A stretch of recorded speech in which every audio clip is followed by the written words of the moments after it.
All right, well, hello, everybody, and welcome to our September meeting at the North Georgia Photography Club.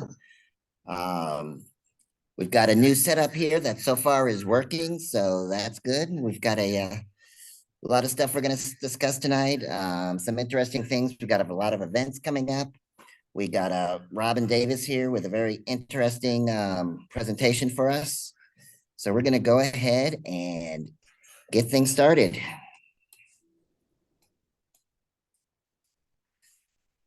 So we're going to do our usual. We'll talk about business first, then we'll discuss events. Robin will do her presentation, and then we'll do our photo challenge. Our photo challenge this month is Windows. So as usual, we discuss club dues. If you become a paid member, you get extra benefits. I'm not going to go through them all because I do that every month, but all profit from the dues go to pay club expenses such as rent for here for the Bowen, equipment like the laptop we just bought, the Zoom, the program we use for emails. So we definitely appreciate your support, and you get some extra benefits and get to do some things that you wouldn't get to do if you weren't a paid member. But you do not have to be a paid member to attend meetings. Dick is in Minnesota today, so he's not here tonight. So I'm going to talk about the bylaws and the incorporation we've been doing. We are now officially registered in the state of Georgia as of August 23rd. So we are now officially the North Georgia Photography Club, Inc. So with that comes a couple of things. For next month's meeting, we need to select or get 2 or 3 people to volunteer to serve as a nominating committee for club officers. As part of being incorporated, we have to elect club officers. We need to have a nominating committee.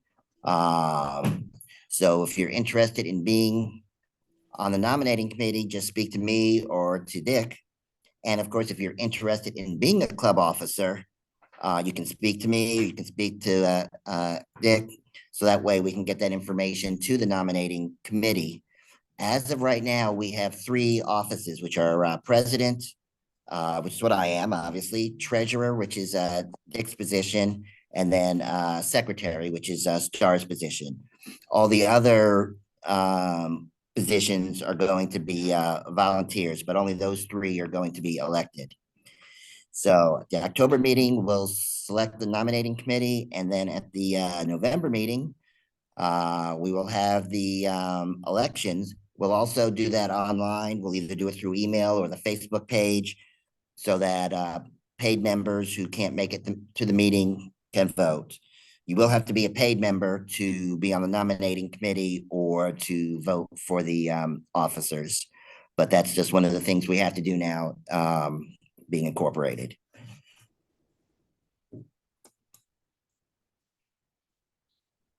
I'm going to go out of order here since Rick has not made it here yet. We have a workshop coming up on September 21st at 9 p.m., which is a Thursday. It'll be on Zoom.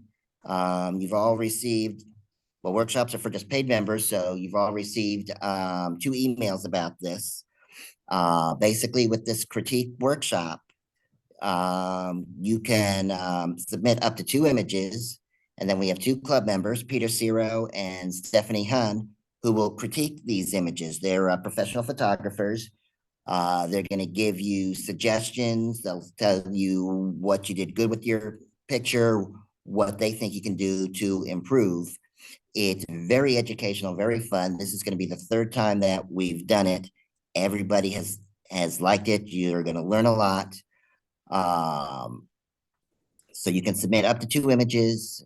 In the email is the Dropbox for you to submit your images. If you want your watermark on it, you can, but it's not necessary. You can still be a blind critique, but then if you want to own up to it being your image or ask questions, feel free to do so. As of right now, we only have 5 images, and one of them is mine. So hopefully we will get some more images. We really need to get about 10 or 15 images or else we're going to have to postpone the workshop. It's not worth it if we only have 5. So I encourage you to go to the Facebook page or check your email, click on the link, and submit 2 images that you'd like to get advice on. Then we've got a bunch of field trips coming up, as you can see. I'm going to talk about a couple of them. We're just going to go out of order here. People who have been in the club a long time will remember when we chased the train from Chattanooga to Somerville. And then during COVID, they stopped running the train. And then the bridge over in Tryon, Georgia, was in bad shape. They finally repaired the bridge, and so they started running the train again. So we're going to do 2 trips for chasing the train. I'll be leading both of them. One's going to be September 30th, which is a Saturday. The other one's going to be November 5th, which is a Sunday. I've posted the schedule online, so if you can't make it those days and you want to chase the train, definitely feel free to do so. It's really, really fun. But if you want to do it as part of the club, and this will be open to paid and unpaid members, you can go on September 30th and November 5th. I have a list of locations where we're going to catch the train. A lot of information that Bob Kelly gave me. He's the one that got me interested in trains. So we're going to actually kind of call this the Bob Kelly Memorial Train Chase Trip, named after him because he's the one that got us started in this, and kind of an honor to him. I'll be posting the September 30th trip after the weekend. Let's see what else we've got on here. I have a couple of things on here that are not sponsored by the North Georgia Photography Club. On October 7th at Oakland Cemetery is a Halloween shoot. I participate that every year. We've had some club members who participate in it. Basically, you're going to have a bunch of photographers and a bunch of models dressed up in all sorts of costumes at Oakland Cemetery. I think it starts at 4 o'clock or 5 o'clock and goes to about 8 o'clock. I'll post some information on that. You do not have to register for that. You can be a model or you can be a photographer. My wife's going to dress up for that, and one of the pinup models that I work with is going to be dressing up for that, and it's always lots of fun. And then something I posted this morning, and the details are going to be are on the Facebook page, this Georgia Nature Photography Association volunteer photography opportunity. That is next Saturday, the 23rd, and basically has something to do with cleaning up at a lot of the state parks.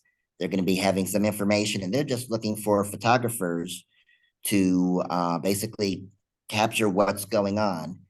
So the link is in the post that I put online. So just check that out if you're interested in it.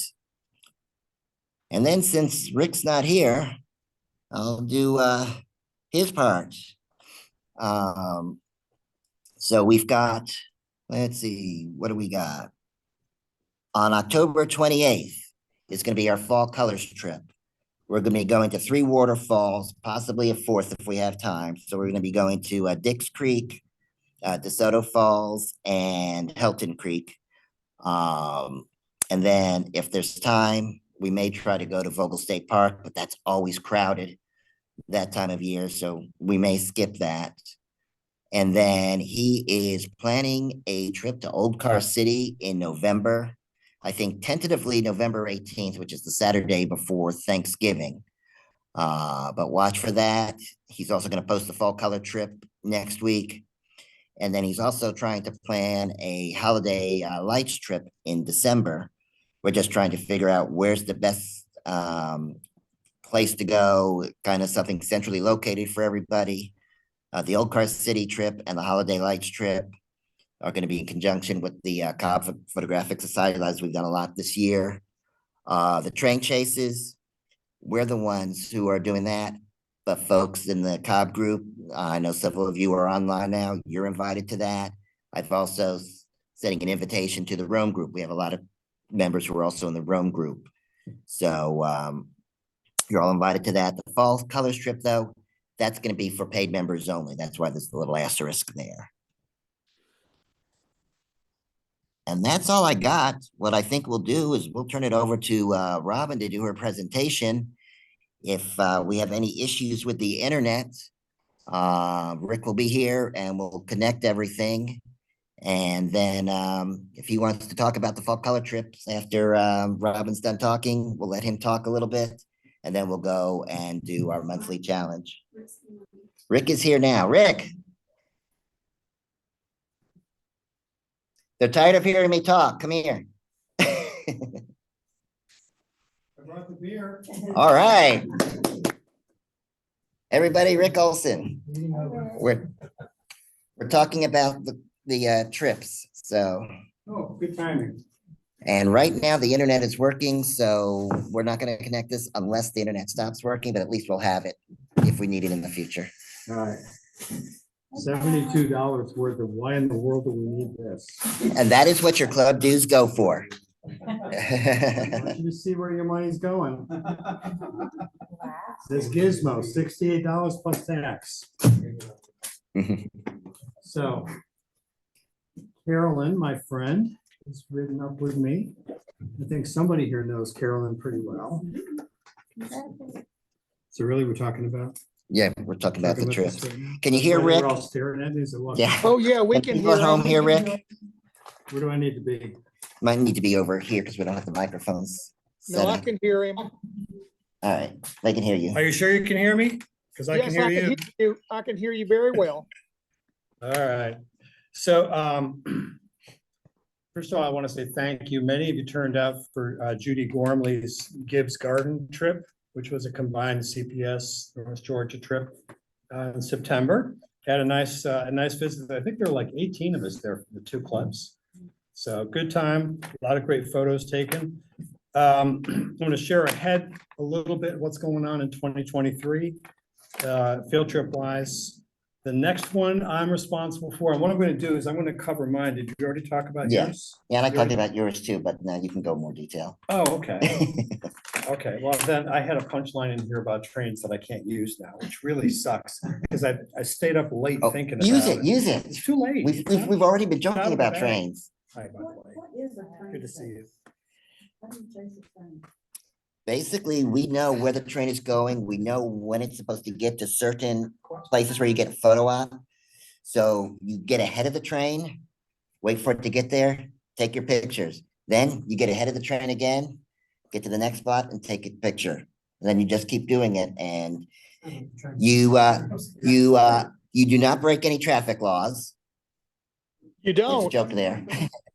You don't. Actually, the train does not go that fast. And yeah, maybe a few traffic laws do get broken, but it's fun. Give all And tickets to Rick. Barry says you're gonna pay all the tickets. Okay, so moving on. I'm gonna deal with my own, Barry. Cut it out. So anyway, the next field trip I've got is Saturday, the 28th of October. And this is the annual Waterfalls / Fall Colors Tour. We're going to start at Dix Creek in the morning. And you don't have to remember this stuff. You're going to get this information on the Facebook page eventually. I'll be posting it up there. But we're going to start at Dix Creek, 8 o'clock.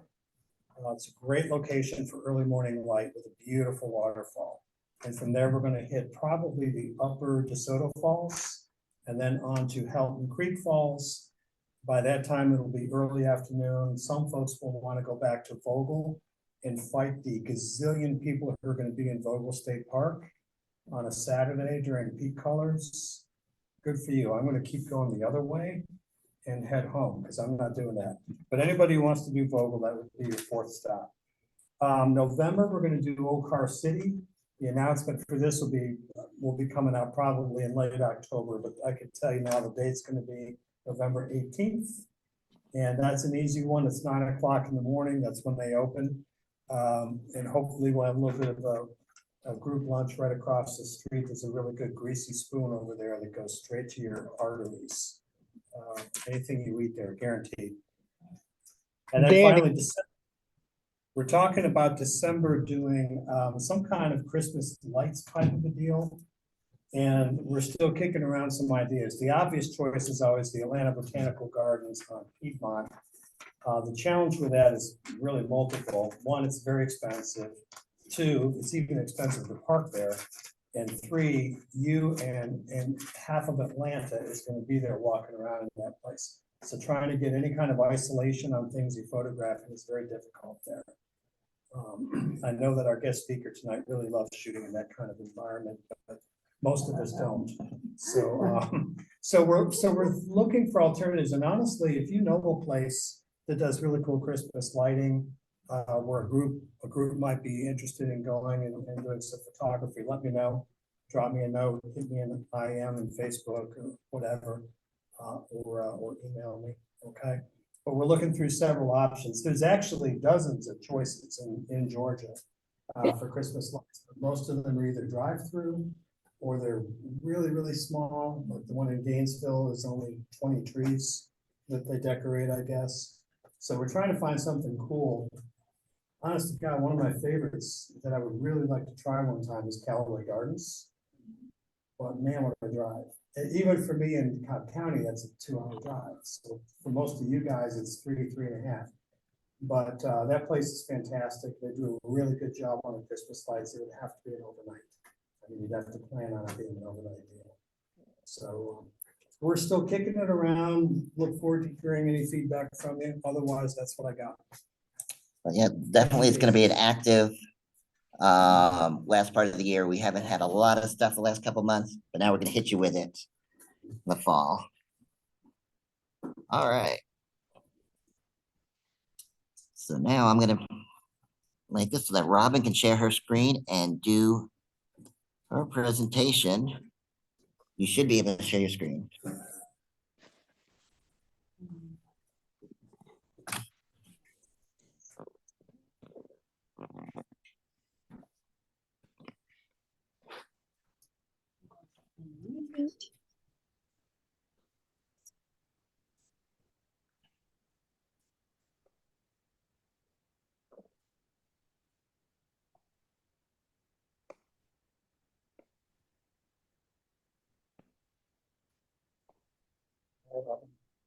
And it worked. How was that? Robin, you're good luck. You're gonna have to come to every meeting now. So if I'm talking on this microphone, I should mute this one and talk through this one. Yeah, we may want to mute ours through the speaker here. There. Is that better? No, I'm still coming through this one. Let's see.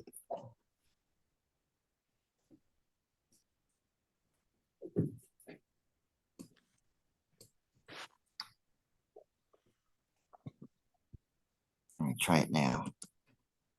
Okay. How is that? I just muted mine. It's not coming through the It speaker looks anymore. very nice. It looks very nice. Somebody at home say something. It looks very nice. Excellent. I don't think you're muted, Mike. I Myself. can still hear you.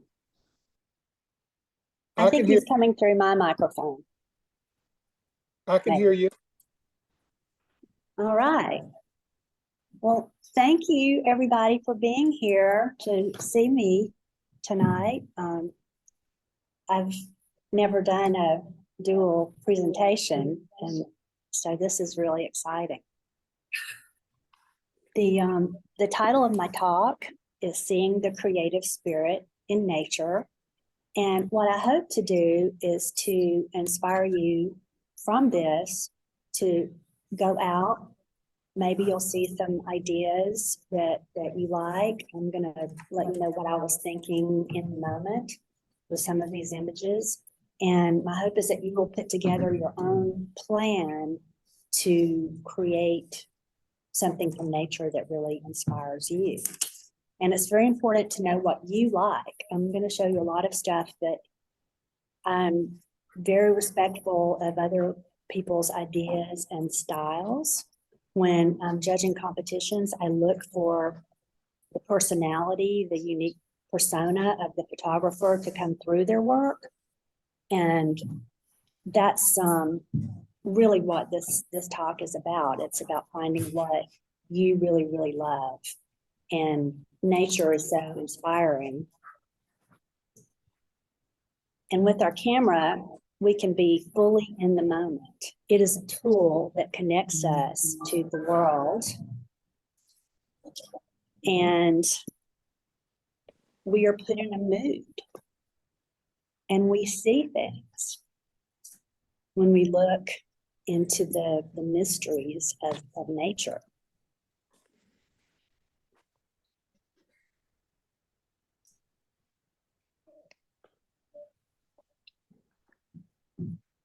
Our photography puts us in a meditative state.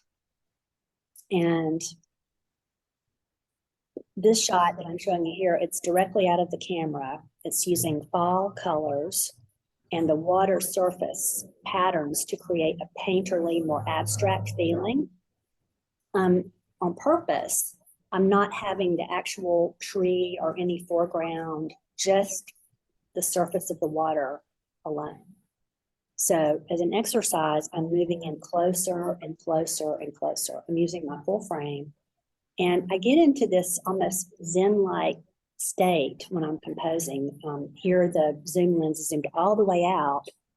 And I'm focusing just by moving back and forth like that to try to get it sharp at the surface level.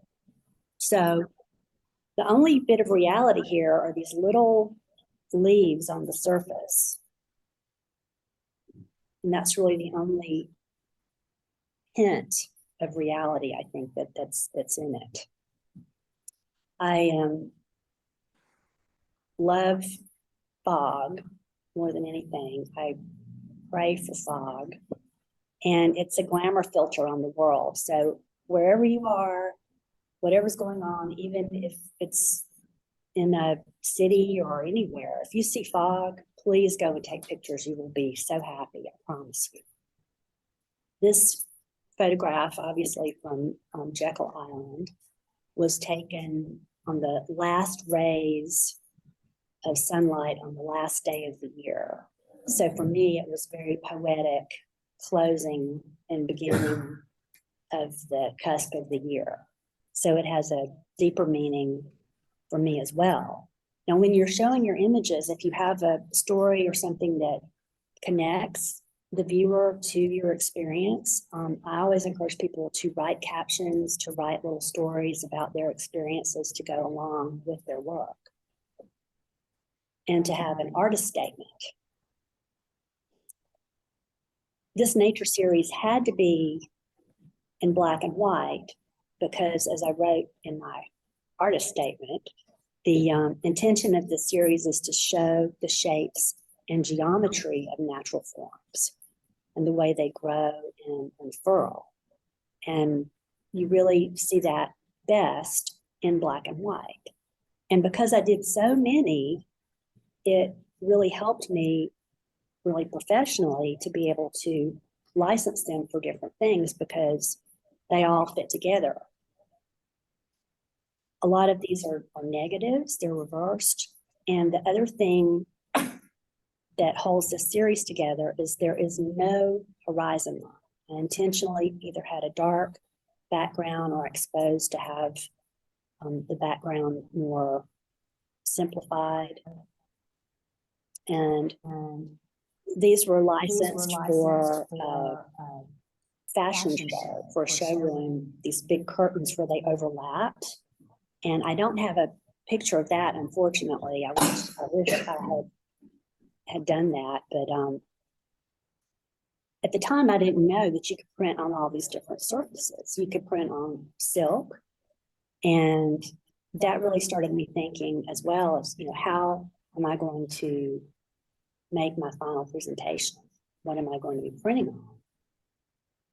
The other thing to be aware of is this magical shape. This is the shape of a 35mm camera, the 2:3 ratio, which I know y'all have heard me talk about many times, but it's just wonderful. And I try to make everything the same format, whether it's horizontal or vertical.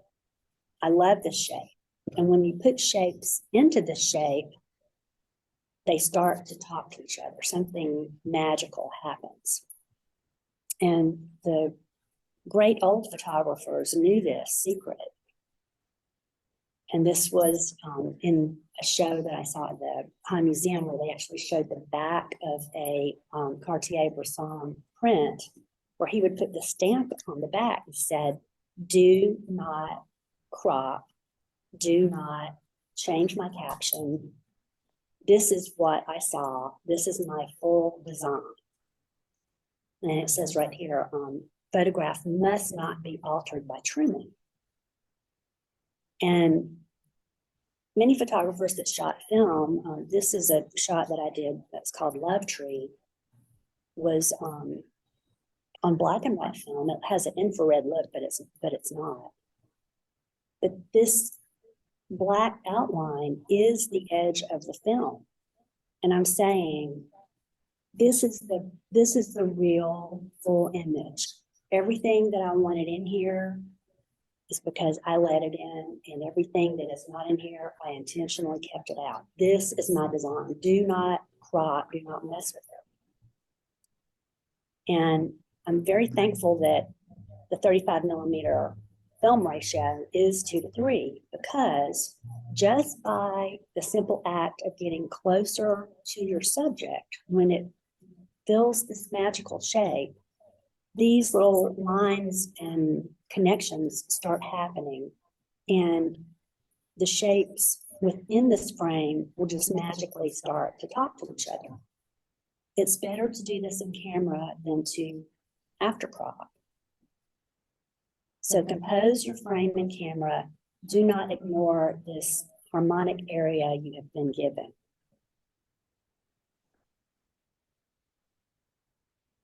This is a 2:3 ratio shot with Fuji 400 film. The sky was pale and the clouds were so light, nothing was going on. So I put a really strong yellow. It was probably even a filter that was meant for black and white, but I put it over the color to give some life to this image. So I'm enhancing it, but I'm doing it in the moment that I'm taking the photograph. And actually, in retrospect, I mean, I wish I had maybe had this anchor more in the corner and gotten the tops of these clouds. As I've started to shoot, I've been really sensitive to making sure I get the very tip tops of the clouds. And that's something else we'll talk about later. But when we learn to avoid the pitfalls of after cropping, where you can really unwittingly cut away some of the best parts of your image, just enjoy designing in camera full frame in the moment that you're shooting, utilizing the geometry of our full image area, edge to edge, corner to corner, and you'll see your images get stronger and stronger. The other thing I want to tell you about are magic squares. If you're making a shot, and say you're shooting, 35mm proportion, you still know that you're going to crop it as a square. You can design with that in mind. If it's going to be a square, make sure it's a perfect square. Don't just draw some, arbitrary lasso around part of the image. Make sure that it's all equal-sided, perfect square, because it makes a big difference.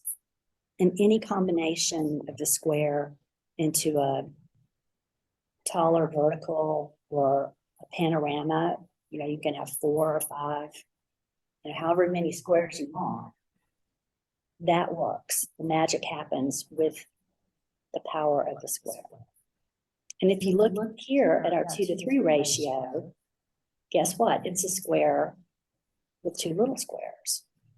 So it's really based on the system of the square as well. And when you fill the frame, here I'm letting the trees go all the way to the edge, filling the frame. The trees themselves become a frame for the subject, which in this case are the couple and the lighthouse.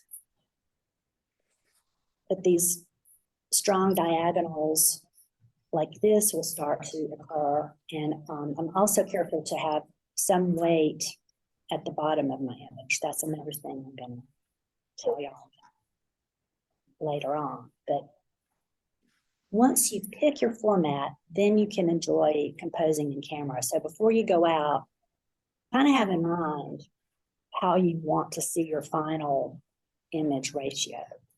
And then you can decide in the moment, based on what nature is giving you, where you're going to have fun putting all these things. So the next image is not one of my images. This is a shot that was done by one of my students, Vivian Lynch, and she has graciously given me permission to share it with you guys tonight. But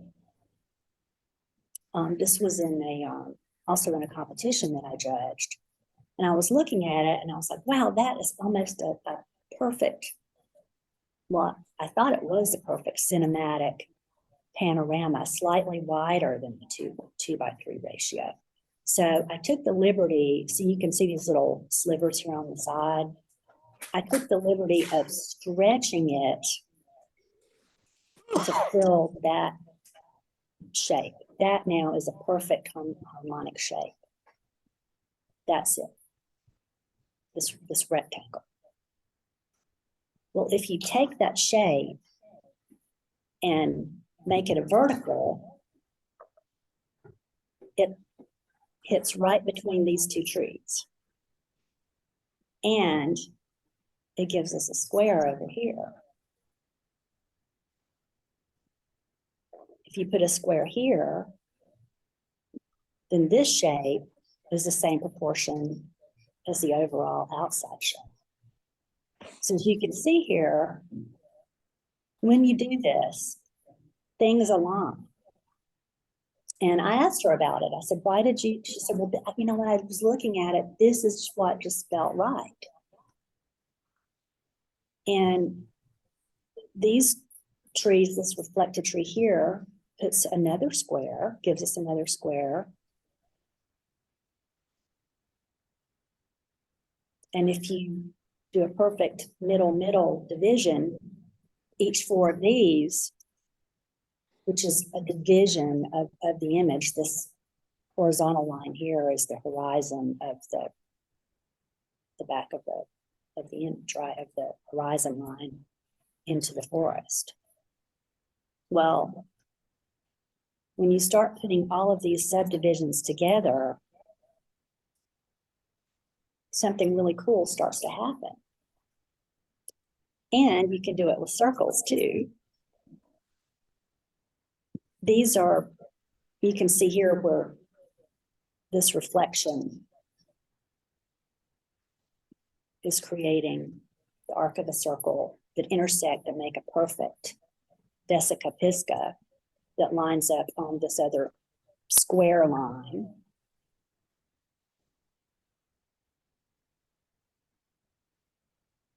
And of course, you start looking and there are these perfect little, the arcs of the limbs are delineating these other arcs.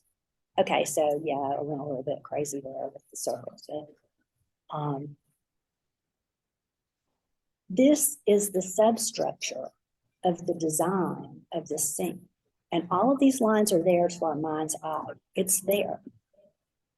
And that's a lovely design. It's a artistic compilation of shapes and forms. And it's all hidden, embedded in the shot.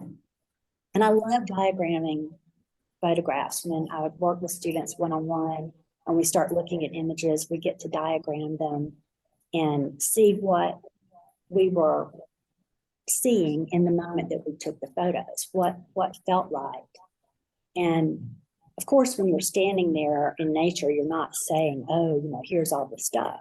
But just by using a harmonic frame, these shapes naturally occur. You're not consciously trying to do it. It will just happen. And then of course, afterwards is when you see it and really appreciate it.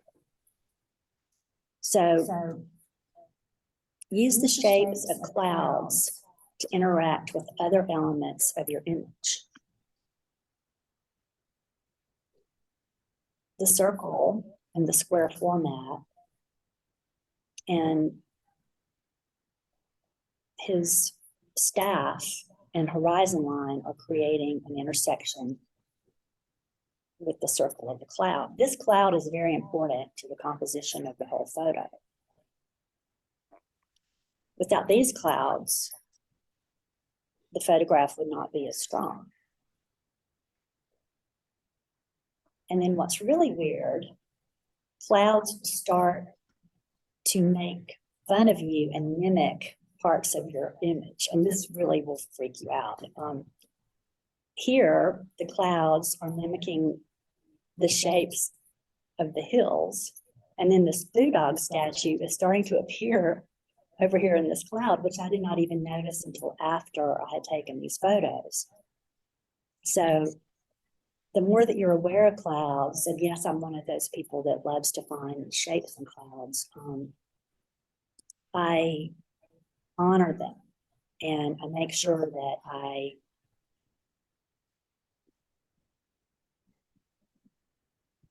let the clouds express themselves within the frame.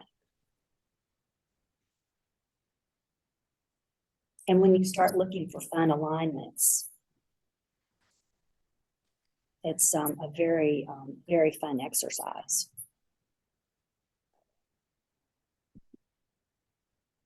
Now, if you don't have clouds, you just have a solid blue sky, and the shape of the blue is not creating a geometry that's important to my image, then I crop it out. Or I'll have just a sliver like we have up here, but I don't want much because there's nothing interesting going on up there. We know it's just a solid blue sky. Or I just crop it out and go for an abstract.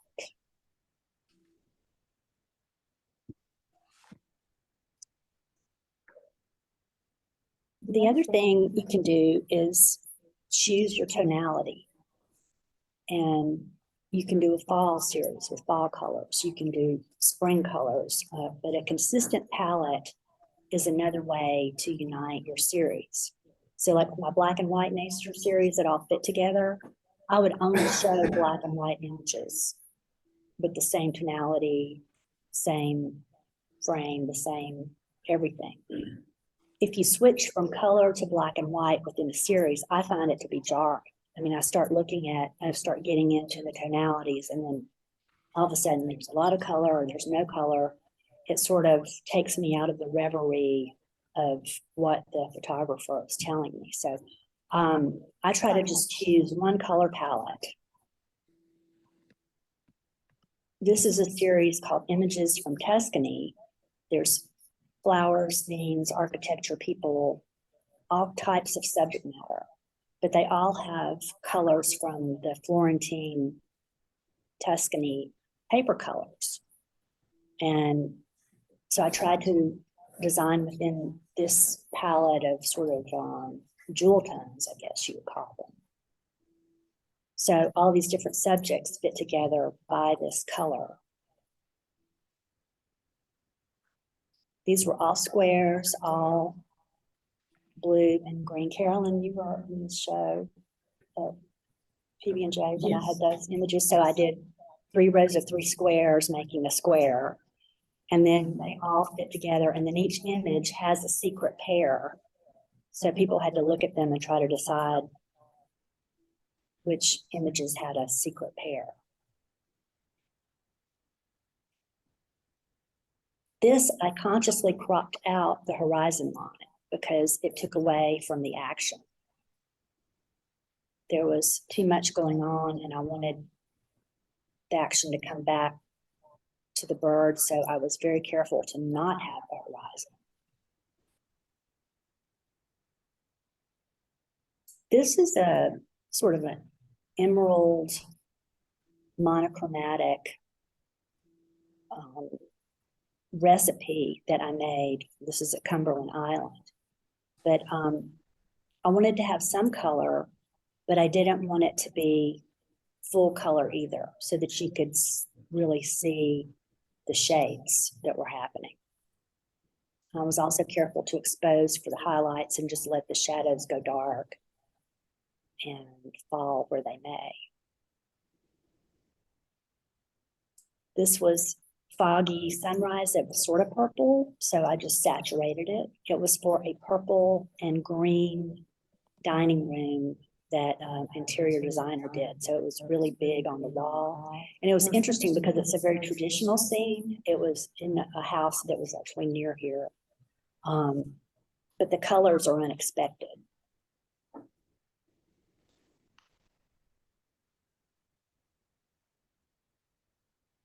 Two of these I did at the same time. I was trying to do a brighter exposure to make the flowers very pastel, very light. It was on an overcast day, so there were no hard sunspots.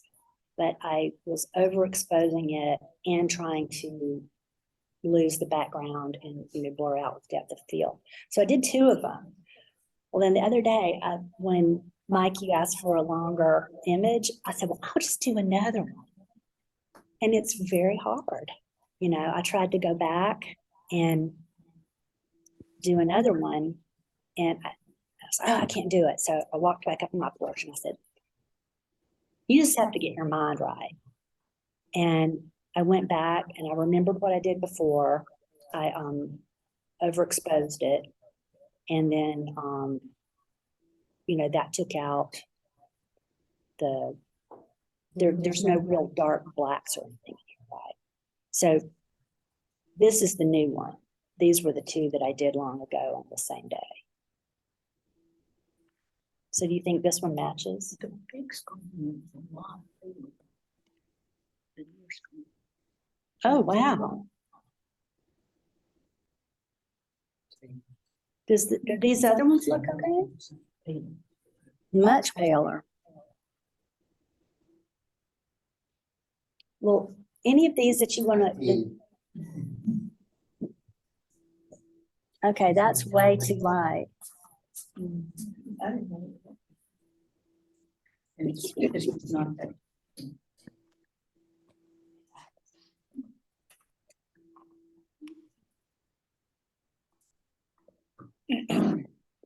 a lot of data. There's no way to make it darker, I guess. Need the exit. Yeah, it's a contrast issue. Well, They look one of good these, here if at you guys home. want to see them in, Circle. yeah, if any of these you want to see, yeah, that's not cool.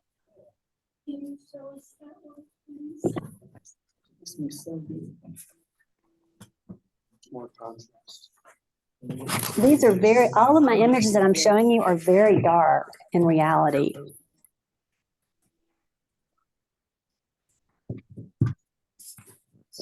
Quarter reach.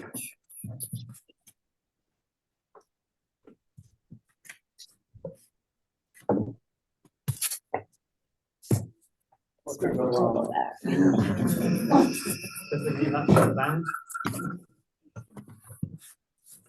I gotta come back more. I'm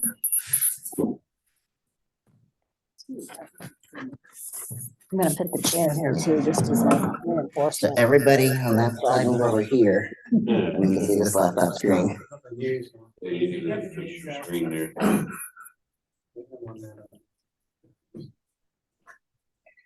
Thank you for saying that, Carolyn. I had no clue. I can't see where it is. There you go.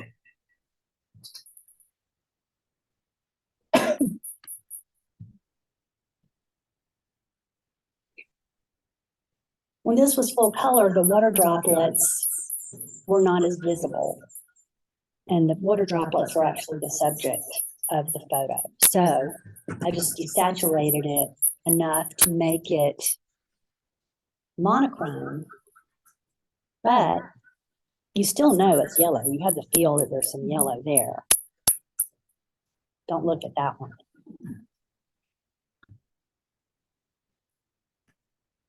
People at home should be seeing it. Oh, yeah. Right.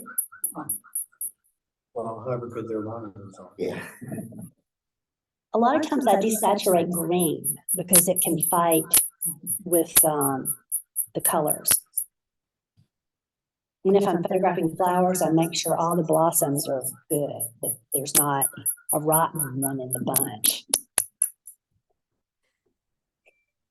Here I got down low to make sure that the background was strong. Without a strong background, your subject, your foreground is not going to be good. You can have the most beautiful foreground, but if you have something that's a mood killer in the background, it's going to ruin your shot. So I'm very sensitive to backgrounds.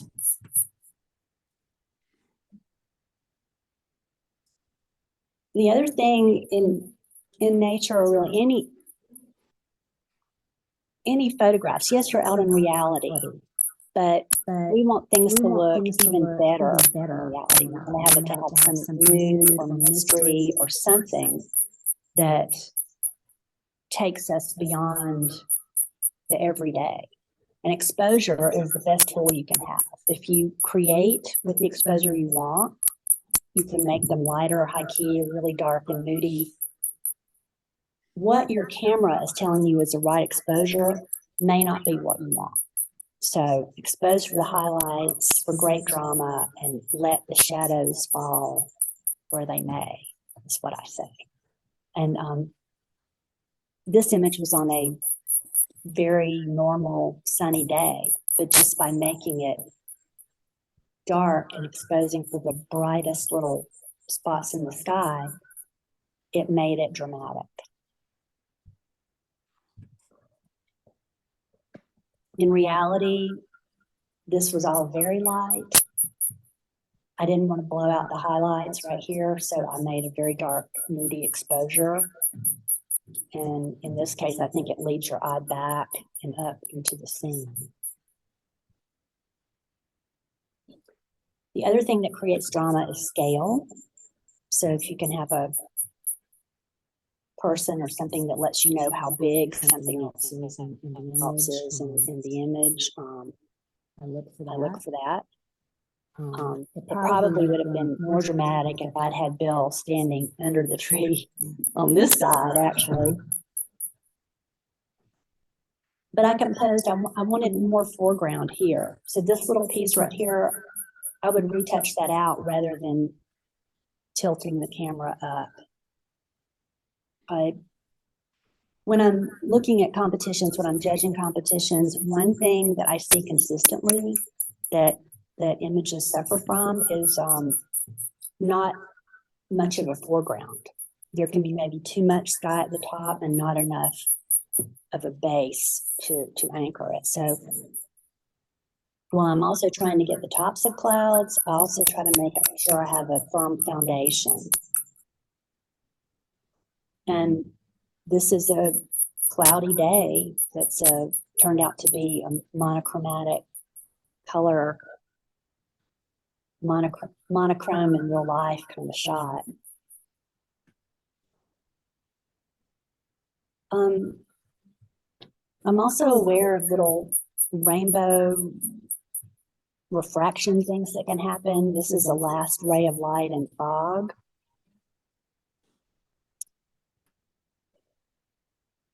Last rays of light that's somehow bouncing and backlighting. And this is a normal, totally normal, full sunny morning day. The sky was solid blue, but by making it dark, exposing just for the highlights, all of the shapes popped out.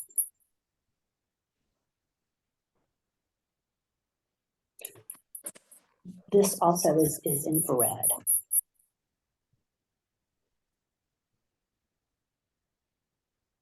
Simplify your image. Remove distractions from foreground and background.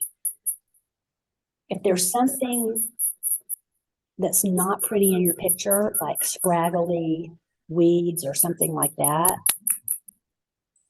you can focus away from them. Like offensive shrubs. Exactly. And I know many of you are familiar with my treatise on offensive shrubbery. Offensive shrubbery is something that I cannot abide by in any form. And I'll have you know that right here, there's tons of offensive scraggly weeds. So by back focusing in here, they went away. So I was able to blur them out by, and this was very late, almost dark.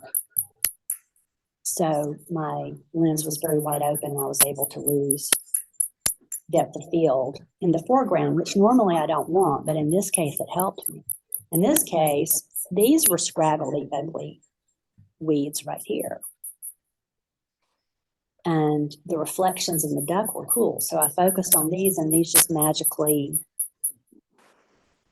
vaporized into a little curtain. When I'm going to start a new project, well, let me just say this. I start out by making it way too hard. In this case, I applied for a grant. I wrote this lofty thing that I was going to do. And then when I actually got it, I started crying because it was going to be way too hard. But I had given it to myself as a self-assignment. And one thing that I would really encourage you to do is to give yourself a self-assignment and see what happens. In this case, when I was photographing the birds, I also did a water or sky pattern in a 2:3 ratio. So I cut those apart and sandwiched the bird in between the pattern. And I knew I was going to print them on silk, so I made them more color saturated, more contrasty to show up better on silk. And then they were sewn into these fabric pieces. And I was very honored to have it featured in this book by Andrew Garlow. This was, and John Dean printed these on silk for me. And they were sewn into these, and you can't really see the detail on the fabric, but I also went way overboard trying to get everything to match and go together. But after I did that, I was like, wow, you know, I can print on all of these different things. So glass, wood, tile, these tiles you can leave outside for 500 years, they say. Canvas, rice paper. This is another metal one. It's really fun to think about different printing options. And when you go out to shoot, if you know you're going to be printing on this, you know, you need to maybe make it softer or darker depending on what you choose as your final surface. And I've even purchased frames that were cool to me and then created images to go in them.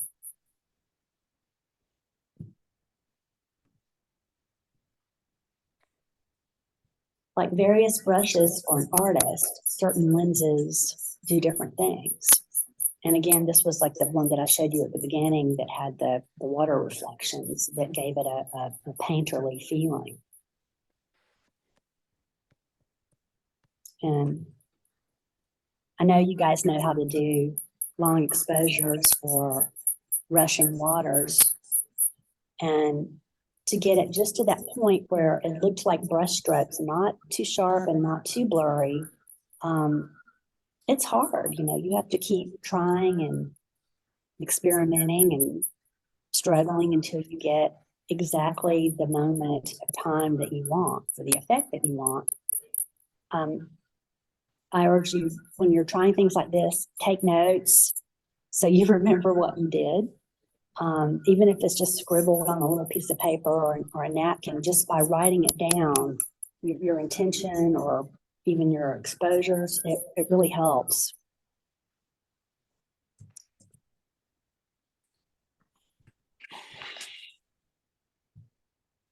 This is infrared. And lens flare is something that I really love. It can be seen as a mistake, or it can be seen as a technique. And I actually go looking for it. And you see it a lot in nature through trees. It's always there. It's almost like it's, hiding in plain sight. So just by tilting your camera lens and changing your exposures, I saw this last ray of light shooting through the forest. And I was like, come here, stand here, don't move. And it was just like, and yes, you can go back and do this in post-production, but the fact that it really was this ray of light meant something to me. And I was very, very happy that I saw it and was able to use it.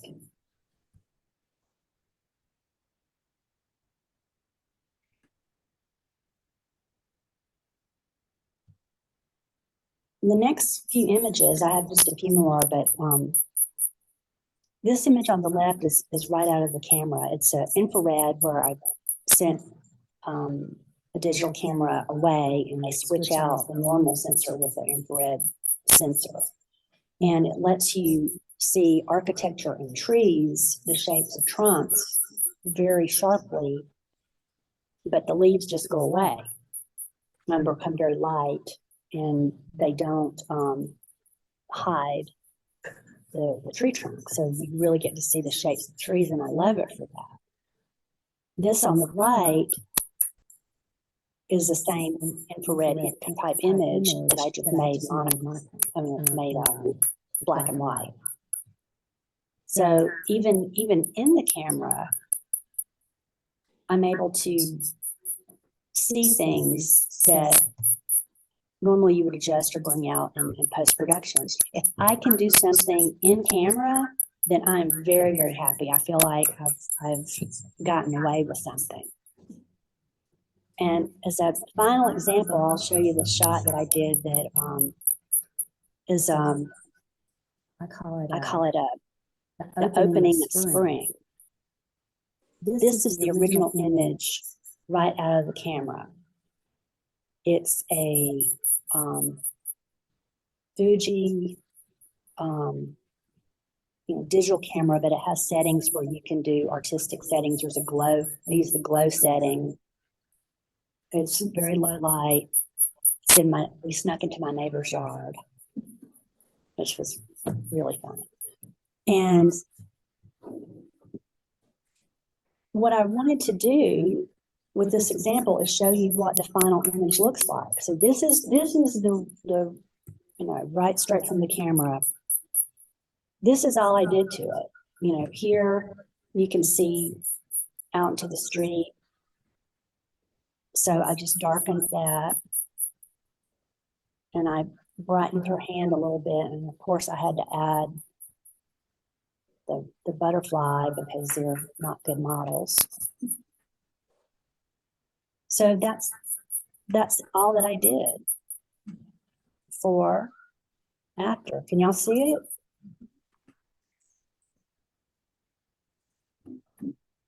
And if you want to see it on this screen, you guys are here in person, I can show it to you where you can maybe see it better. But that's all that I had to do. And so I feel like if we are aware and we're inspired by nature and we use these creative techniques, we can really, really have a great time.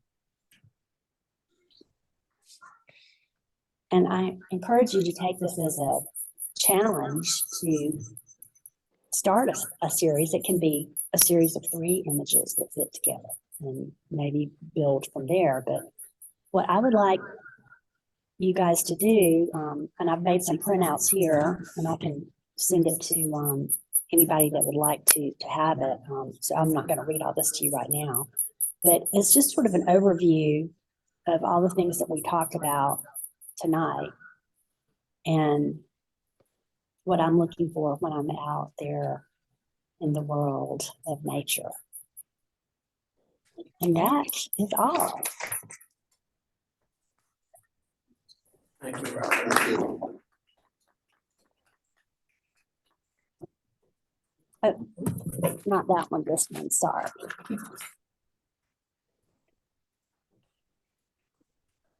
Anybody have any questions?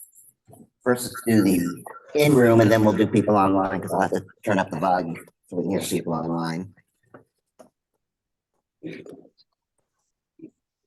Picture of the tree with the water barrels or whatever, what was that? It's got a second in the last photo you showed me. Oh, those are these creepy stone urns. It's in Italy.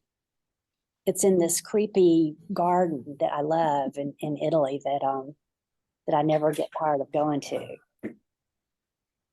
I'm planning to do the Italy workshop next late May, and we will have to go there. It's very ancient and moody, and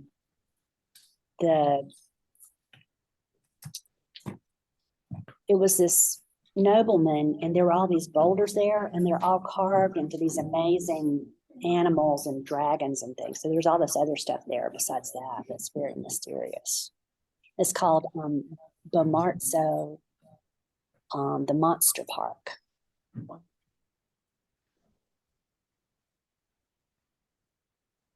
think I know what my 75th birthday present to myself is going to be. All right, let's do it. All right, I'm gonna turn up the volume so we can hear the people at home. Just a second here.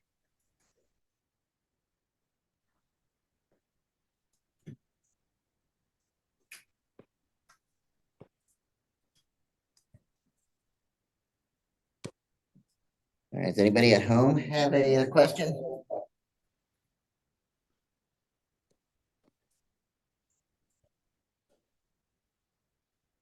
No questions. I thoroughly enjoyed it though.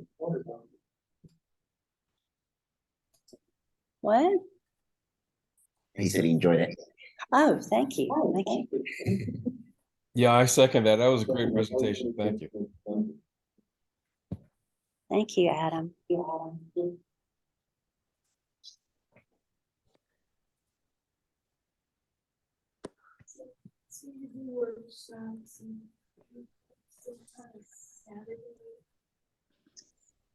I was doing that, and currently, let me, Actually, if I move it back to my computer, I think that'll get rid of the echo.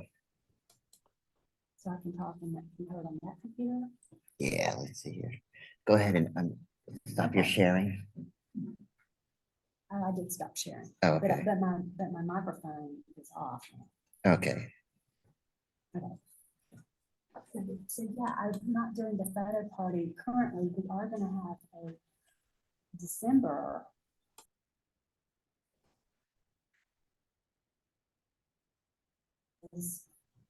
When I put your email address, you're invited. And Cannot everyone's hear going her. Wait a minute.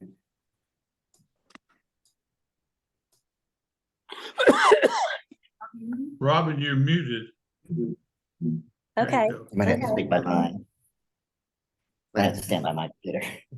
Oh, okay. I'll come over here.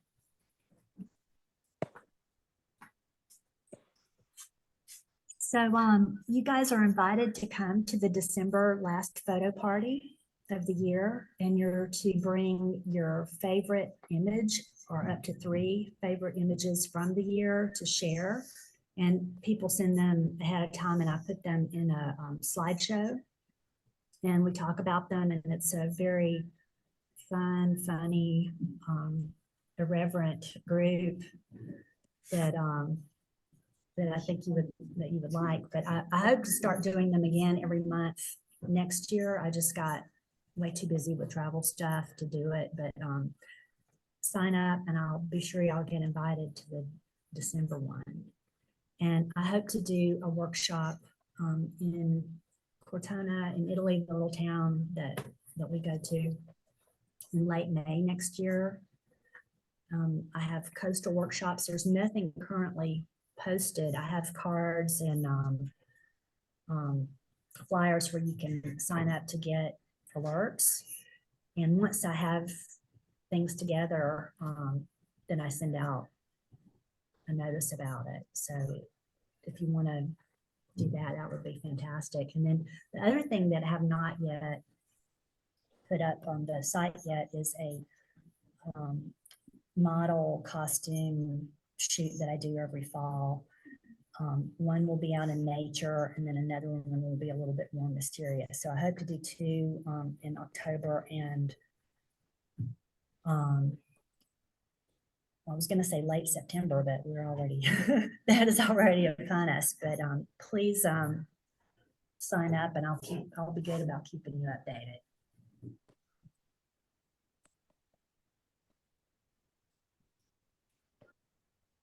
All right. Thank you, Robin. Any other questions? Where do we sign up? You said about signing up, but where would that go? Where would we go to? Where do you sign up?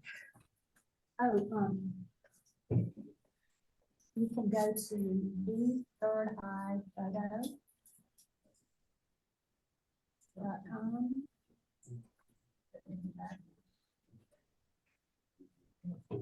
It's not showing on the screen. She's muted again. Oh, I'm unconnected. Okay. I guess come back to my computer. Oh. Yeah. Let's see.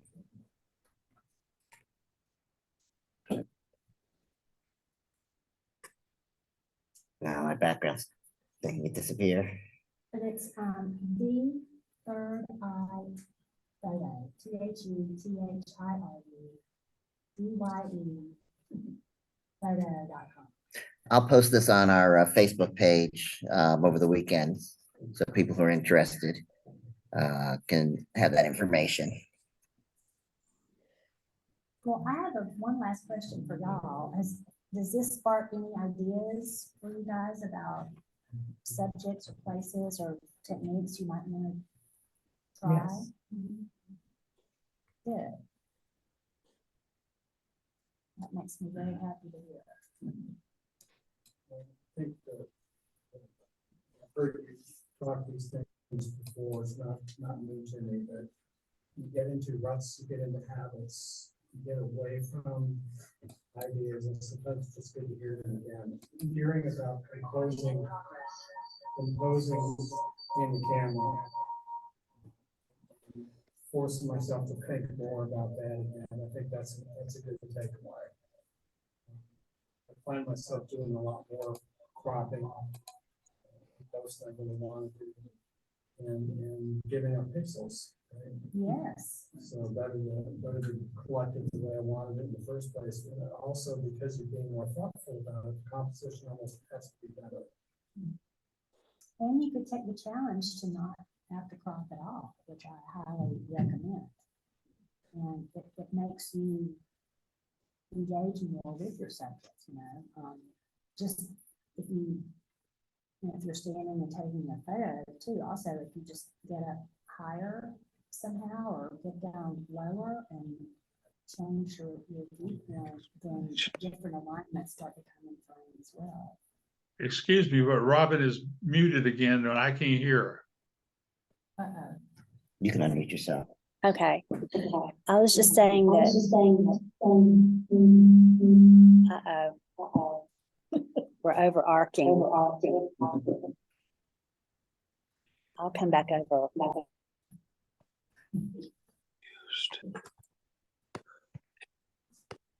What I was saying is that you could take the challenge to not after crop and use your full frame, get closer to your subject. And just by the simple act of getting closer, all of these compositional alignments will start to happen. And instead of just approaching the subject, you can think, well, can I get higher and look down? Can I get down low and look up underneath? And what can I do in the moment to add more drama? I think we've gotten too dependent on post-production. Now, I love post-production. I use it all the time. But if I have an image and I start to beat it to death in post-production, no amount of work will make me love the image if I did not love the original image that I took. And, you know, I'll say, oh, well, I did that, it's okay. But when it comes out of the camera and those lines are there, those tonalities are there, then you're excited. Yes, you can go in post-production, you can perfect it. You can crop it a little bit or rotate it. If like mine where that stump was sticking up, you know, let's, you know, retouch that out.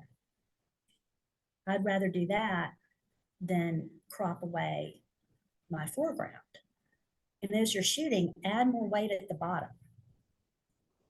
Tilt the camera down and even just start trying to make a stronger foreground. And I find that has helped me tremendously.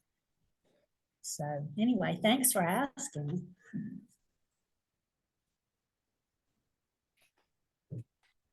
All right, and like I said, I'll go ahead and put that on the Facebook page so you can see her website.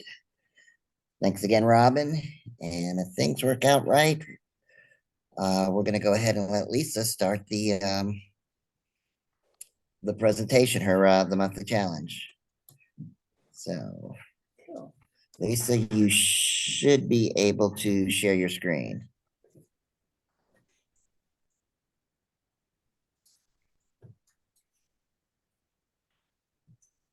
Okay, I think I am, well, not quite.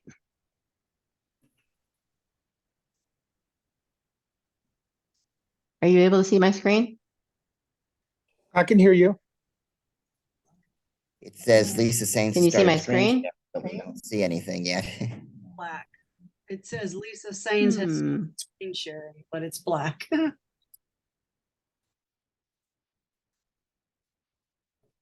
See, the images have to make it 3,000 miles, so it may take a minute. There's a Sea Star Criner now. Star, are you making noise? Not her name.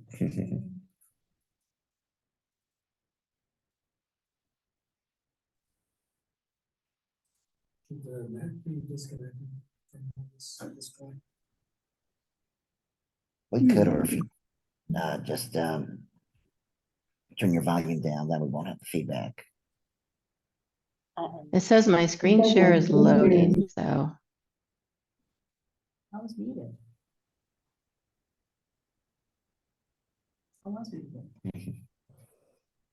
Lisa, you have bald hair.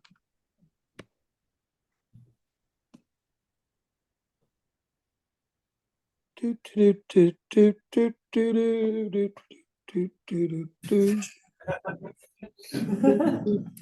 you, Mr. Smith.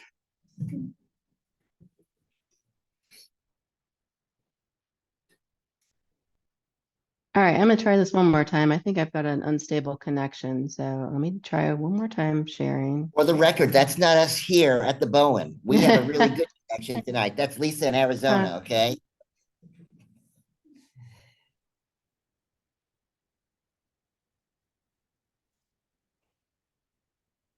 There we go. Okay. Is it still sharing? Yeah, we can see your slideshow now. Okay. And you can hear me in the room? Yeah. All right. Okay. Let me know if we lose either one. Our photo challenge for September is Windows. Everybody And yeah, everybody in the room will vote on a ballot. And if you are online, you can vote by email. We'll talk about that address in a second. If you're new to the club, our photo challenge is open for all members to participate. You can submit one image per month for the challenge. Your image must be 2 years or newer. It can't be older than 2 years. Single images only. We have a Photographer of the Year award for the photographer who earns the most points in our monthly challenges. So when you vote tonight, the first through fifth places will receive points that accumulate throughout the year. And at the end of the year, that person with the most votes, most points wins Photographer of the Year. When you vote tonight, vote for your first, second, and third place choices. And if you are voting online, the email address to send your votes to is vote@ngaphoto.club. And I'll give you that email address again at the end of the challenge. And we'll go ahead and get started. We have 7 images tonight for the theme windows. This is image number 1.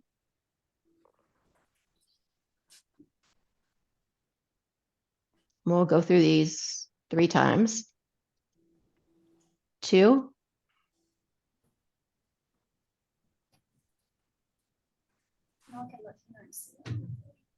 3.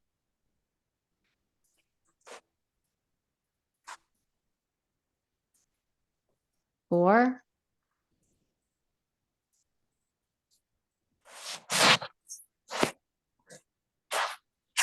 5.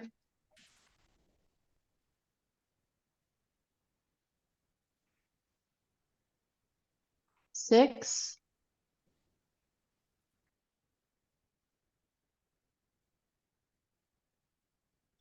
7.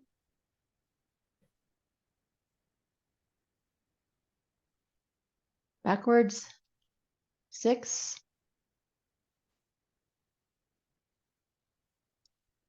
5.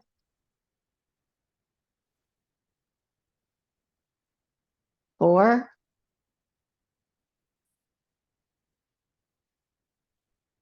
3.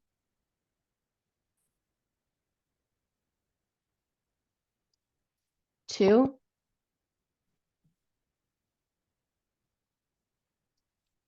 1. And forward again. 2. 3. 4. 5. 6. 7.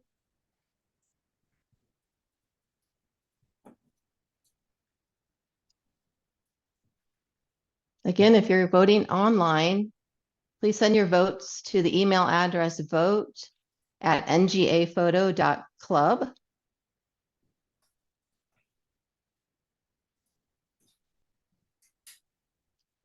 And back to you, Mike. All right.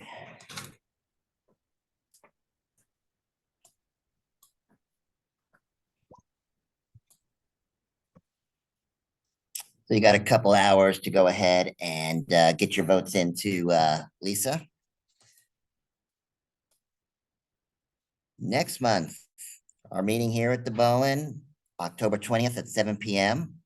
Our presentation is going to be Michael Amos. He's going to be discussing marketing your photography. And then our photo challenge theme is going to be numbers. That should be interesting.